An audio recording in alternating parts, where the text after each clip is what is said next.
नाजरीन, आप देख रहे हैं रियासत का मशहूर व मकबूल यूट्यूब चैनल बज़्म आईना वकील साहब पोस्ट। सैयद कुदरतुल्लाह क़ादरी वकील साहब एक बार फिर अहम ख़बर के साथ आपके रूबरू हाजिर है। इस बार ख़बर गुंटूर से है। रियासत आंध्र प्रदेश के शहर गुंटूर में आवाज़ कमेटी की जानिब से मरकज़ी हुकूमत की जानिब से जो बिल पेश की गई है, वक्फ़ अमेंडमेंट एक्ट 2024, इसकी जमकर मुखालिफत की गई। इस मौके पर आवाज़ कमेटी करनूल के सदर और दीगर अज़ला के सदूर ने उस मीटिंग में शिरकत की। इस मौके पर रियासती सदर जनाब सुभान साहब ने इस बिल की जमकर मुखालिफत की। ये वीडियो हमें CITU आवाज़ कमेटी के सेक्रेटरी जनाब SMD शरीफ साहब ने भेजा है। इस वीडियो में जो है वक्फ बोर्ड अमेंडमेंट एक्ट बिल की जमकर मुखालिफत की गई है। आप देखिए ये खुसूसी रिपोर्ट सैयद कुदरतुल्लाह क़ादरी वकील साहब को दीजिए इजाज़त।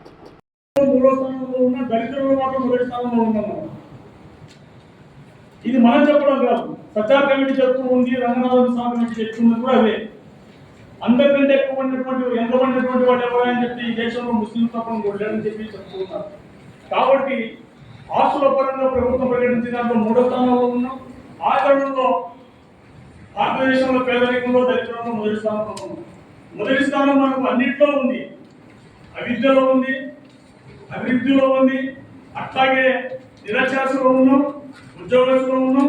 ఈ రీతి తీసుకుంటే అన్నింటిలో అభివృద్ధి మనదే, మొదటి స్థానం మనదే. ఏది ఎంతవాడుతామో దీన్ని పరిష్కరించేటువంటి ప్రయత్నం చేయకపోగా ఈ రోజు ఉన్నటువంటి ప్రభుత్వాలు అందించే ఈ రకమైనటువంటి దాడి చేయడం వల్ల రాబోయే కాలంలో మన తరాల భావితరాల కోసం ఏదైతే ఆశించి చేశారో ఆ ఒప్పు అనేటువంటిది లేకుండా చేయడానికి ప్రధానమైనటువంటి ఉద్దేశం.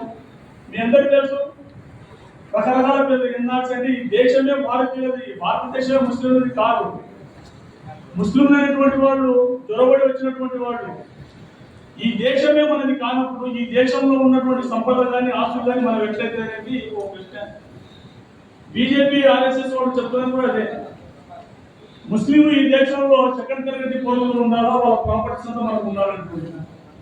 అదృష్టం కానీ ఈసారి బీజేపీ పరిపూర్ణమైన రియాలిటీకి వచ్చింటే ఈ దేశంలో ఉన్నటువంటి మైనార్టీలకు ఉద్యోగాలు ఉండవు, ఉపాధి ఉండదు, ఆధార్ కార్డు ఉండదు, బ్యాంక్ బ్యాలెన్స్ ఉండదు, పొలం ఉండదు, మనది అనుకోవడానికి ఏమీ ఉండదు. మన కాళ్ళ కింద ఉన్నటువంటి స్థలంలో మనకి కాకుండా చేసేటువంటి ఒక దుష్టాలోచన కేంద్ర ప్రభుత్వానికి ఏమైనా ఇంత జరిగినప్పటికీ, ఇన్ని ఉన్నప్పటికీ, ఏ ఉద్దేశం అయితే వాళ్ళకు ఉందో దాన్ని దొడ్డిదారులు పార్లమెంట్లో ప్రవేశపెడుతూ ఉన్నారు.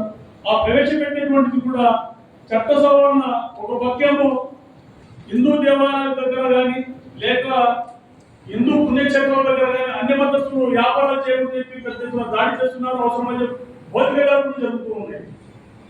అది శ్రీశైలంలో జరిగింది, ఉందని చెప్పి అక్కడ జరిగింది, అట్లా ఇతర ప్రాంతాల్లో కూడా జరిగింది, పెద్ద అభివృద్ధి జరిగింది. ఒక పక్క ఏమో అన్ని మతస్థులు ఇక్కడ ఉండకూడదని చెప్తారు, రెండో పక్క ఒక్కోళ్ళ మాత్రం అన్ని మతస్థులు ఉండాలని చెప్పి చెప్తారు. ఇది ఎక్కడ న్యాయం అని చెప్పి చెబుతున్నారు. కలెక్టర్లో పౌరిస్తారంట. కలెక్టర్లో పౌరిస్తే ఏమిటి? ఇప్పుడు దాకా ఉన్నటువంటిది ఏమంటే కలెక్టర్లకు మొత్తం RSS బీజేపీ భావాజాలంతో ఉన్నటువంటి అధికారులే ఉన్నారు. వాళ్ళ చేతిలో ఇస్తే రాబోయే కాలంలో డైరెక్ట్ వాళ్ళే అమ్మేస్తారు, లేకుంటే వేరే వాళ్ళకి ఇచ్చి మనకి పురుషులు చూస్తారు. ఇది జరగబోయేటువంటిది. దీని అవాచనం వ్యతిరేకిస్తుంది. ఇప్పుడున్నటువంటి చట్టాలు తింటేనే ఒక పుస్తకం ఎవరైనా ఆక్రమించుకోవాలని చెప్తే ఎవరు ఎదుర్కోవాలని అర్థం కాని పరిస్థితి.